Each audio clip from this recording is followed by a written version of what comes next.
Você está viajando através de outra dimensão. Uma dimensão não só de imagens e sons, mas também da mente. Uma jornada a uma maravilhosa terra, cujas fronteiras são as da fantasia. Há um sinal logo à frente, avisando que sua próxima parada será em Além da Imaginação. I don't know where they are, but that's New York City, all right. One little item seems to be amiss. Passengers? Yeah, I don't blame him. Oh, we're over land. I don't see any... Any what, Jenny? Any city, right? We don't either. Well, that's Manhattan Island down there. There's the East River. There's the Hudson River. That's Staten Island. Got all the topographical clues we need. Problem seems to be the real estate's there. It's just the city and 8 million people that missing. In short, there is no New York. It's disappeared. Skipper, verify something for me, would you? And in a hurry? Look! It's not possible. What in the name of everything holy is going on? Honey, I'm home.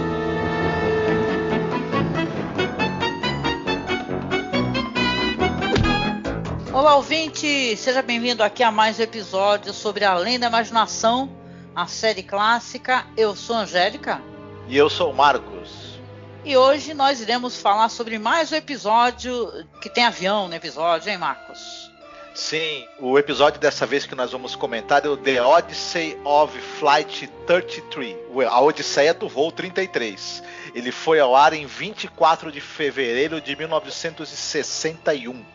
Isso mesmo, episódio 54 do total da série e da temporada, episódio número 18, hein?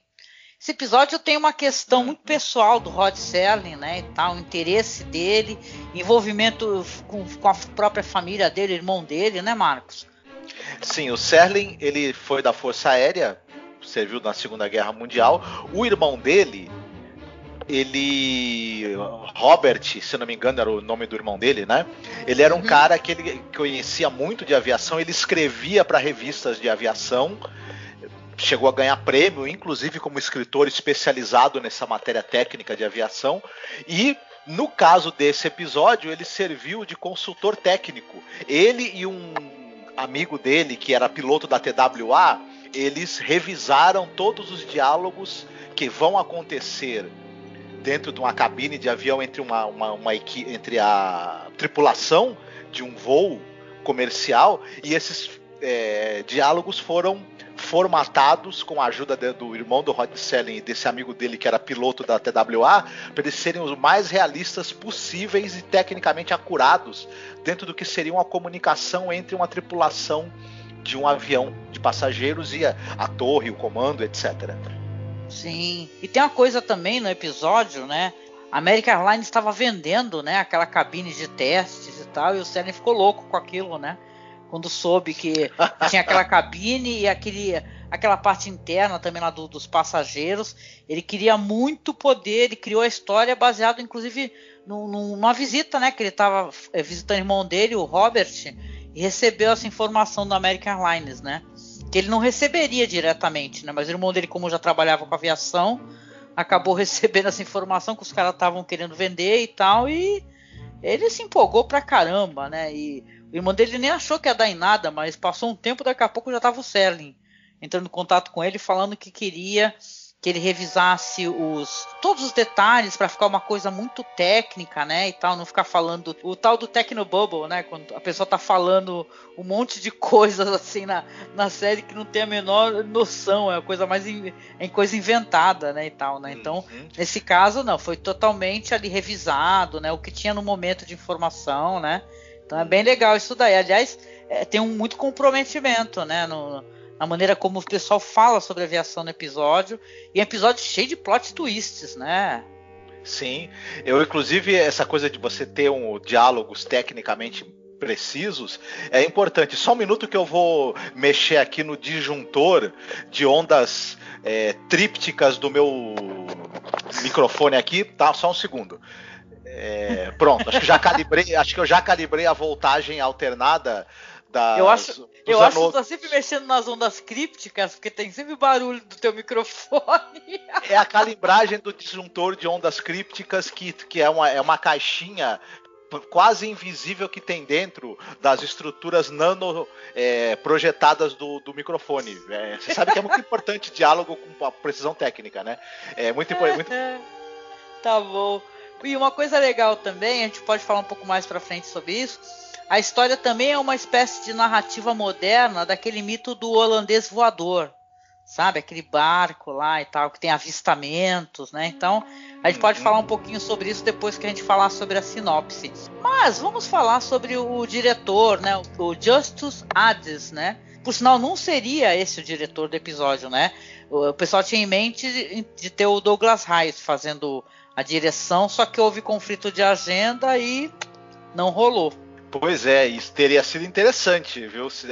Ter o Douglas Heyes como diretor desse episódio. Talvez o melhor diretor de episódios do Além da Imaginação, o Douglas Heyes, mas tudo bem. O Justus Hades é um cara que ele segurou bem a bola, foi muito competente na condução desse episódio. Era um cara que era um diretor basicamente de televisão. O pessoal talvez vá lembrar dele que ele dirigiu vários episódios do Viagem ao Fundo do Mar e do Alfred Hitchcock Apresenta. Além de 3 episódios da série Além da Imaginação. Mas é um diretor basicamente de séries de TV aí. Sim, mas eu gosto do jeito como ele levou o episódio. O episódio tem umas partes bem surpreendentes, né? É legal que ele tem mais de um plot twist, e isso é bem legal. Eu acho um episódio também muito audacioso como ele termina. Eu gosto de episódios que não te dão respostas. Eu tenho uma tendência a gostar disso, sabe? Tu vai ter que criar, né, na tua cabeça o que poderia ter acontecido, né? Mas, e aí, tem mais curiosidades? É alguma coisa que vai entregar o plot? Então, eu na verdade tem algumas curiosidades sobre uma certa sequência do episódio, mas não podemos falar dela ainda. Então tá, porque realmente, né? Então deixa você fazer a sinopse, que aí a gente vai conversando sobre isso depois, tá bom? Certo. Nós estamos num avião, que é o voo 33, um avião de passageiros. Ele está voando, se eu não me engano, da Inglaterra para os Estados Unidos. Eles estão ali a menos de 40 minutos de chegarem no destino deles. Então tá correndo tudo bem, uma viagem normal ali, tranquilona, né? Acontece o seguinte, o avião acaba entrando numa nuvem, o que aparentemente é uma nuvem, um nevoeiro ali e tal. Só que a tripulação está fazendo a contagem da velocidade e a velocidade começa a aumentar sem razão aparente. Eles não estão mexendo nos controles. E começa a ter uma certa preocupação. De repente eles têm a sensação de que eles atravessaram a barreira, porque eles escutam um estrondo, luzes aparecem e eles, né, tentam saber o que aconteceu. Nesse momento em que eles deveriam estar sobrevoando a ilha de Manhattan, eles realmente estão sobrevoando a ilha de Manhattan. A tripulação e os passageiros percebem isso. O problema é que não tem cidades. Não tem a cidade ali. Né? Cadê Nova York? O que houve? O que eles estão vendo é uma mata cerrada com o quê? O dinossauro. Com dinossauros. Não é a mamãe. Exatamente. Eles acabam percebendo que ao adentrar essa estranha nuvem que causou esses efeitos, eles acabaram cruzando uma barreira que não se sabe qual é e voltando no tempo. E agora, o que fazer? Como voltar para a sua época? O que vai acontecer? Esse é mais ou menos o plot, né, do nosso episódio. É um big what the fuck, né? Os caras estão lá, vai subindo cada vez mais a velocidade, está em 900, passa para 1000, 2000, 3000, vem aquela luz, né, que eles atravessaram a barreira do som, e quando eles olham pela janela, abaixam, né, a altura do avião para poder ver, eles se deparam com maravilhoso stop motion, né? Acho que é isso que tu queria conversar um pouquinho, porque tem uma relevância esse stop motion que é inclusive de uma produtora muito legal, né? Que trabalhou até no King Kong, né? Uma produtora antiga, né? Esse stop motion que aparece é da Project Unlimited, né? Que é de 57. Foi fundada ali pelos artistas o Hua Cheng, o Gene Warren e o Tim Barr, né? E é interessante porque eles estão envolvidos em muitas coisas legais, por exemplo, A Máquina do Tempo, né, de 1960, aquela série de filmes do Planeta dos Macacos que a gente já comentou, Star Trek, The Outer Limits, Land of Lost. Nossa, muita coisa, gente. É bem legal, né? Porque, inclusive, os dinossauros que aparecem, eles foram reaproveitados num filme chamado Dinossauros, né? Uhum. Exatamente. Essa produtora, nesses filmes que você citou, é interessante lembrar que o William Tuttle, o maquiador da série do Além da Imaginação, também trabalhou, por exemplo, na Máquina do Tempo, no Planeta dos Macacos, no filme, nas séries. Sim. Ele trabalhou junto com esse pessoal justamente dessa produtora, né? O William Tuttle que é vencedor de Oscar, né, inclusive, né? Uhum. As Sete Faces do Dr. Law. Exatamente. Essa produtora também, quando ela foi contratada, ela estava sendo dirigida pelo Jack Harris. E passou gente aí tipo Ray Harryhausen, estudou com um cara que foi dessa produtora, que foi um dos fundadores. Enfim, é um pessoal top de linha da animação stop motion usada no cinema e na televisão. É a especialidade deles, enfim, e dá para perceber a qualidade, né? É um triunfo da engenhosidade, da habilidade, né? Da imaginação. Os famosos irmãos Delgado, né? E tal, que, nossa, é sensacional, gente. Sinceramente, assim, inclusive foi caro, né? Falaram primeiramente que esse efeitozinho que aparece, né? Os dinossauros, foi em torno de o quê? $2.500, mas depois foram apurar que foi quase $4.000, né? E é uma cena apenas, é pouquíssima coisa que aparece assim. E é muito interessante que na hora que você olha, você fala, caramba, a gente aqui em casa riu alto, né? Mas assim porque achou legal. Falou, caraca, que maneiro, né? A gente não espera, né? A gente até meio que intui que quando eles saírem dessa nuvem, eles não vão estar exatamente onde eles estavam antes, mas a gente não imagina que eles vão voltar para a época dos dinossauros. Isso com certeza é o ponto culminante do episódio, é uma surpresa interessantíssima que acontece e é muito bacana, né? Tem essa coisa aqui que depois eles vão tentar retornar para a nuvem para sair novamente, para ver se aí eles conseguem voltar para o tempo dele, e também vai ter um segundo plot twist, e onde vai ter onde a gente tem essa referência ao holandês voador, né? Inclusive. Sim, porque são as aparições, né? É aquela lenda lá do holandês voador e tal, que o navio de vez em quando aparece, né, para as pessoas, né? Esse mito, né, é muito, muito, muito curioso, né? É uma releitura, na verdade. Porque a gente contando até um pouco mais do final, né, do episódio, né, que nem o Marcos falou, eles veem que eles estão ali entre dinossauros e tal, falam, caraca, né, meu, sobem novamente, falam, vamos tentar acelerar, né, e quebrar a barreira do tempo, sei lá, continuam e conseguem, né, tem aquele clarão, e aí quando eles olham novamente pela janela, né, ficam muito mais aliviados, que eles veem que estão ali sobrevoando Nova York, né, e fala, caramba, assim é Nova York, né?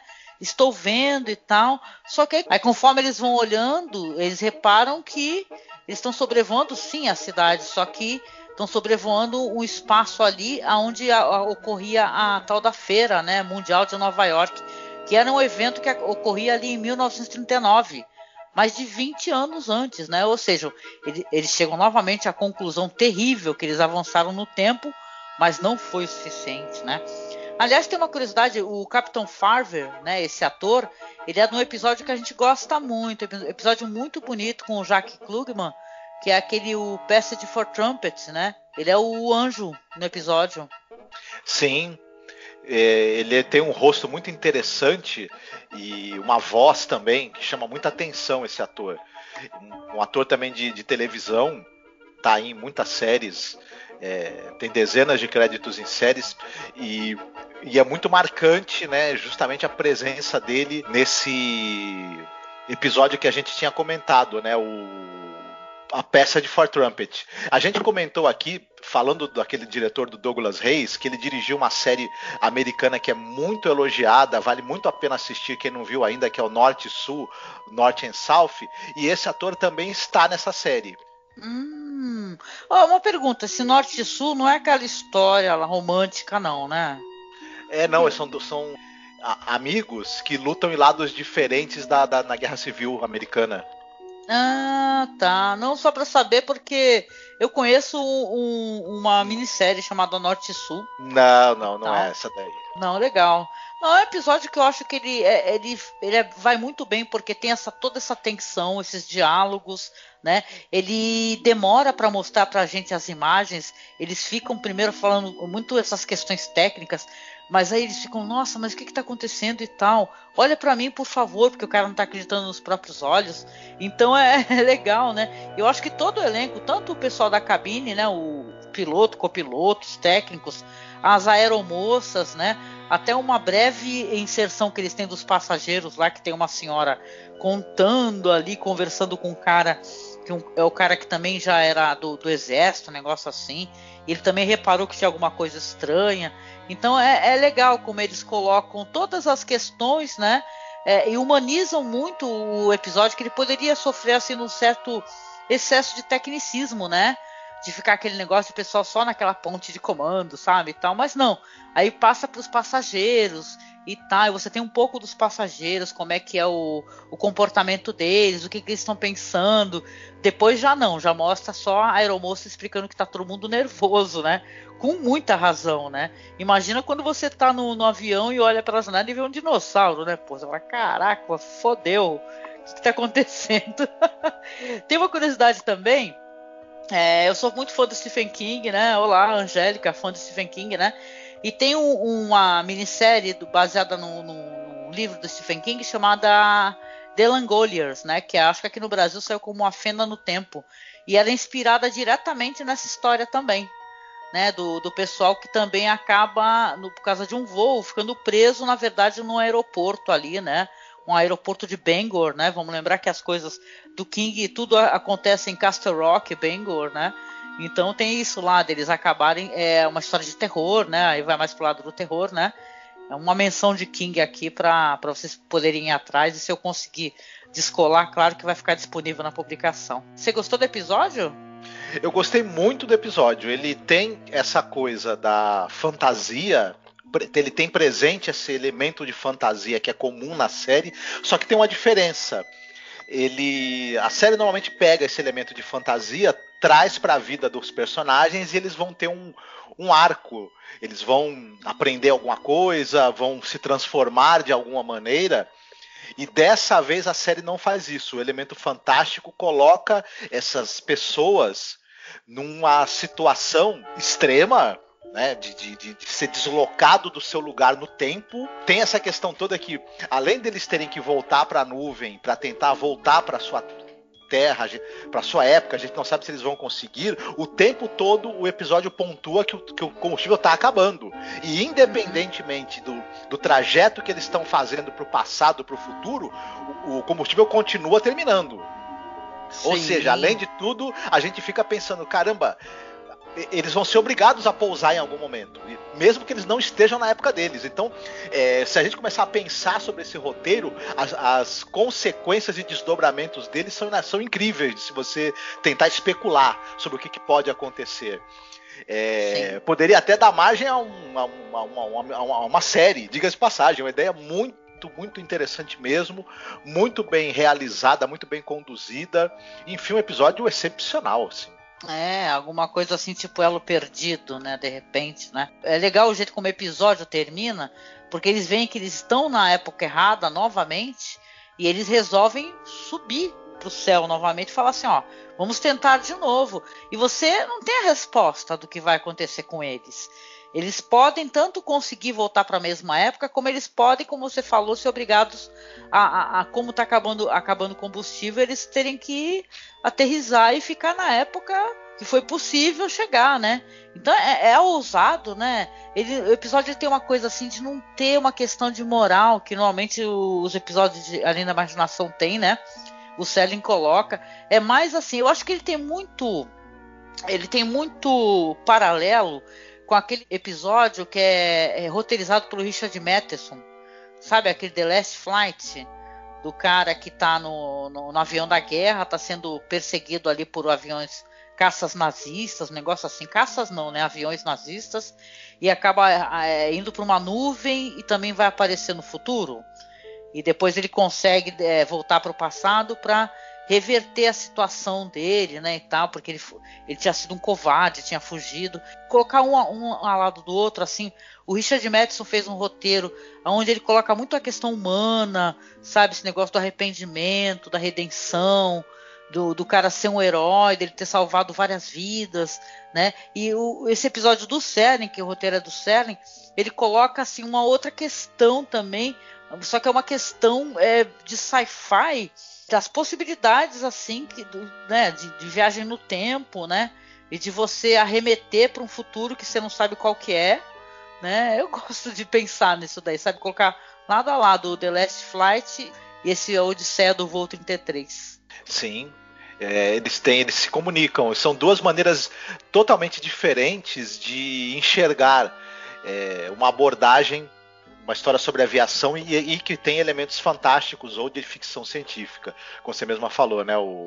Enquanto que o Matheson tem um aspecto mais psicológico, o Rod Serling tem essa coisa da estrutura do roteiro, que é algo muito interessante, a maneira como ele estrutura as histórias e como essas histórias podem gerar praticamente desdobramentos inesperados e sem fim. E é um negócio muito interessante você ter um roteiro que ele pode se desdobrar. Isso é uma demonstração do quanto ele tinha domínio mesmo de estrutura da narrativa, de estrutura de construção de roteiro.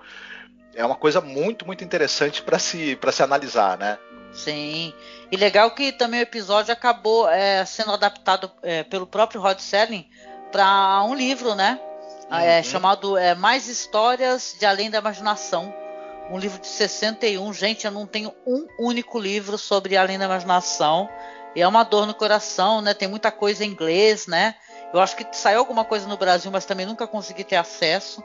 Mas tem esse livro, a capa é bonita pra caramba. Vou colocar pra vocês aqui o link da publicação onde o cara botou a foto das capas, né? Tem uma capa que inclusive tem um avião passando no céu e dinossauros abaixo, que é uma arte muito bonita.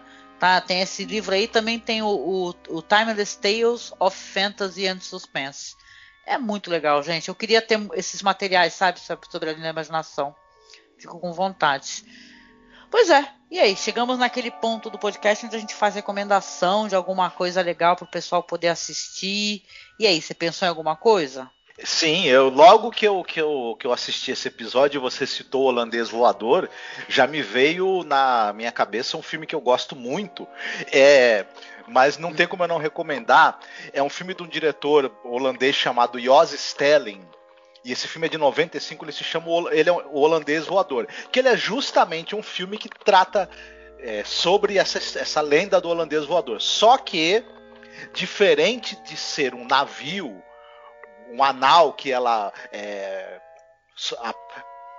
tem aparições ali, né, uma espécie de nau fantasma que vai aparecendo, na verdade é um sujeito que é um andarilho e que ele reaparece sempre porque ele tem a capacidade de morrer e ressuscitar. Acho que eu já assisti. E aí você vai seguindo a trajetória desse cara, tentando se livrar de N situações. Tem fundo ali de história da Alemanha no século XVI, que eu não tenho muito domínio, né, desse assunto, diga-se de passagem, então não vou nem me arriscar a sistematizar aqui uma explicação, mas é um período conturbado, né, de guerra entre católicos e protestantes, e você tem esse personagem que passa por N situações, ele se torna um andarilho, e ao longo dessas vidas que ele tem, porque ele acaba morrendo e voltando, ele quer reencontrar a mulher que ele ama, e ele quer também encontrar o lugar dele no mundo. É um filme belíssimo, é uma narrativa muito estranha, muito curiosa, que vai por caminhos assim fora do comum que você esperaria num filme histórico. É um filme de fundo histórico, mas que tem elementos fantásticos e é de uma beleza plástica. Todo o cinema desse cara do Yos Sterling é de uma beleza plástica acachapante. E junto com isso tem ideias muito interessantes e diferentes sobre como contar uma história. Então acho que vale muito a pena ser assistido. Ah, legal, hein? Legal. Deu vontade de rever também, né? Eu lembro muito bonito esse filme, né? Faz um tempão que eu assisti, mas é lindo. Legal, boa recomendação. Eu acho que eu vou ficar aqui com a recomendação do Stephen King, que eu gosto. Essa que eu comentei, A Fenda no Tempo, The Langoliers, é uma minissérie, na verdade, ali com 2 episódios somente, de 1h30, né? Cada episódio. E ela foi produzida numa época, não sei quem estiver escutando aqui vai recordar, numa época que saía muita coisa do Stephen King para televisão. Saía The Golden Years, né? Saía várias coisas. Golden Years era aquele Jovem Outra Vez, né? Que o cara ia... Acabava ficando... Era um velho que ia começando a rejuvenescer, né? Enquanto a esposa... né, tava ficando com a idade normal e tal, e é uma espécie de... Ele foi exposto, né, a uma coisa estranha ali no laboratório. E isso daí é interessante, The Langoliers, né? A imaginação do Stephen King é sempre muito boa, né? Que no caso desse voo, né? Tipo assim, as pessoas, algumas desaparecem, inclusive do próprio avião, né? Tem esse lance que o cara desaparece, o voo tá cheio, mas só sobra dentadura, por exemplo. Sabe? No final só sobram 10 pessoas dentro do avião e o restante fica tipo assim, só sobrou o marca-passo do cara, carteira, passaporte, né? Então tem ali uns personagens assim muito com características bem interessantes e tal, que eles que vão ter que ver o que está acontecendo, né? Que o destino deles está marcado ali e tal. Então é legal, eu não vou dar muito spoiler não, porque na verdade é legal você também conhecer, né? Tem muita coisa de Stephen King, inclusive assim, para além do que é conhecido, assim, tipo, por exemplo, Iluminado e tal, mas tem essas coisas do King para TV, gente. E se vocês tiverem condições, procurem, que vale a pena, tá? É o que? É de 95 e é dirigido ali pelo Tom Holland, tá? Então vale a pena vocês darem uma acessada aí nessa minissérie, né? The Langoliers, tá? Fenda no Tempo. É interessante. É interessante, eu gosto. Algumas histórias do King assim, o pessoal não comenta muito, mas eu tenho certeza que porque é meio difícil de acessar. Por isso que o pessoal não fala nada, mas buscando a gente descola, a gente vai atrás aí para poder, né, assistir, porque vale sempre muito a pena. E aí, você escolheu alguma musiquinha para poder tocar no final pra gente? Eu escolhi uma música que não é exatamente sobre aviões viajando no tempo, porque na verdade não consegui encontrar. Se tiver alguma, pessoal, por favor avise, né? Pô, em vez de tu escolher, tipo, como é que foi? Por medo de avião. Que eu segurei pela primeira vez a sua mão. Não, escolhe o que você quiser. Oi? Não, eu pensei nessa. Mas é linda, tu não gosta de ver o que hora? Eu adoro. Eu gosto, então é essa mesmo, né? Então, eu vou ser meio óbvio, né? Já que a gente está falando de um avião que não consegue aterrissar onde deveria, e o pessoal obviamente vai ficando com medo, né? Tem esse clássico absoluto do Belchior, que é Medo de Avião. Não tem música melhor para terminar esse episódio do que essa. Eu gosto. Sou apenas um rapaz. É outra, né? Latino-americano sem dinheiro no banco, sem parentes importantes e vindo do interior. Mas é lindo, eu gosto de muita música do Belchior. Essa daí é outra. É que o rapaz latino-americano sem dinheiro no banco não pode pegar avião porque não dá pra pagar a passagem. Pois é. Não, mas ele arrumou um emprego e depois pegou o avião, entendeu? Só que ele ficou com medo. É isso, ouvinte querido, muito obrigada por você acompanhar o nosso podcast, tá? O nosso trabalho aqui, a gente devagarinho estamos chegando, hein? Daqui a pouco a gente chega no último episódio da temporada. Então eu quero, claro, agradecer a sua presença, escutando aqui, sempre pedindo para você comentar, tá? Comente no YouTube, comenta aqui na publicação do site, tá? Interaja com a gente e entre no nosso grupo, gente. A gente tem um grupo maneiríssimo no Facebook que é o Fãs de Além da Imaginação. tá? Procura lá a gente no Facebook, tá? É o grupo da nossa página, tá? Que a nossa página é Masmorra Cine. É só você escrever Masmorra Cine que você localiza o nosso grupo, que é o grupo da página. E você pode acessar também o nosso perfil no Twitter, que é @masmorra_cast. E no Instagram nós estamos como @masmorracine também. A gente sempre pede aqui no finalzinho para quem puder colaborar, ser o nosso padrinho ou ser a nossa madrinha. Só você clicar no link que está na publicação, tá? Você pode acessar o Padrim, doar qualquer valor para a gente, ou Colabora Aí também, que é onde a gente também recebe o apoio de quem puder ajudar, né? Esse apoio normalmente é para a gente poder pagar nosso servidor. Tá, a gente está tentando levantar um dinheiro para comprar headset, que os nossos headsets estão uma merda, tá com perdão no palavrão. Então, nós agradecemos sempre o seu apoio, né? E lembrando que a musiquinha vai tocar no nosso MP3, que está lá no site. O YouTube não permite, tá? Publicação de música, dá problema com direitos autorais, ele derruba o vídeo, né? Então a gente não quer isso. Então está lá no MP3. Então não deixe de acessar, tá? masmorracine.com.br. E a gente deixa um beijo grande, tá, para vocês. Se cuidem e a gente se vê aí no próximo programa sobre Além da Imaginação. Fiquem bem. Se vocês um dia estiverem num avião que tá perdido no tempo e no espaço, não tentem manter a calma, porque não vai, se ficar em pânico não vai ajudar a tripulação do avião a encontrar o século certo, né? Exatamente. Beijo, tchau. Fiquem bem.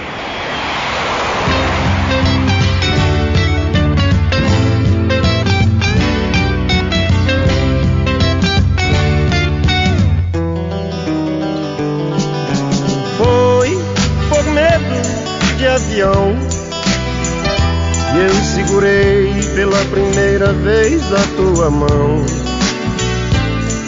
Um gole de conhaque, aquele toque em teu cestinho, que coisa adolescente, James Dean.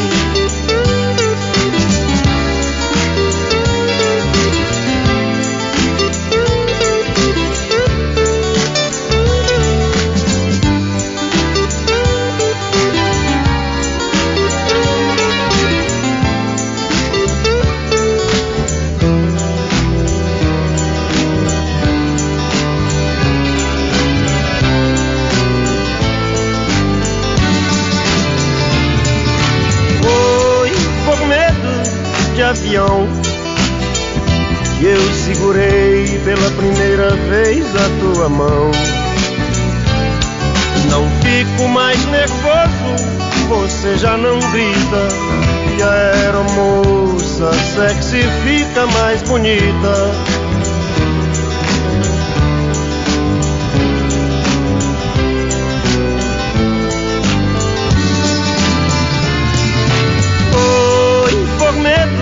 De avião, que eu segurei pela primeira vez a tua mão.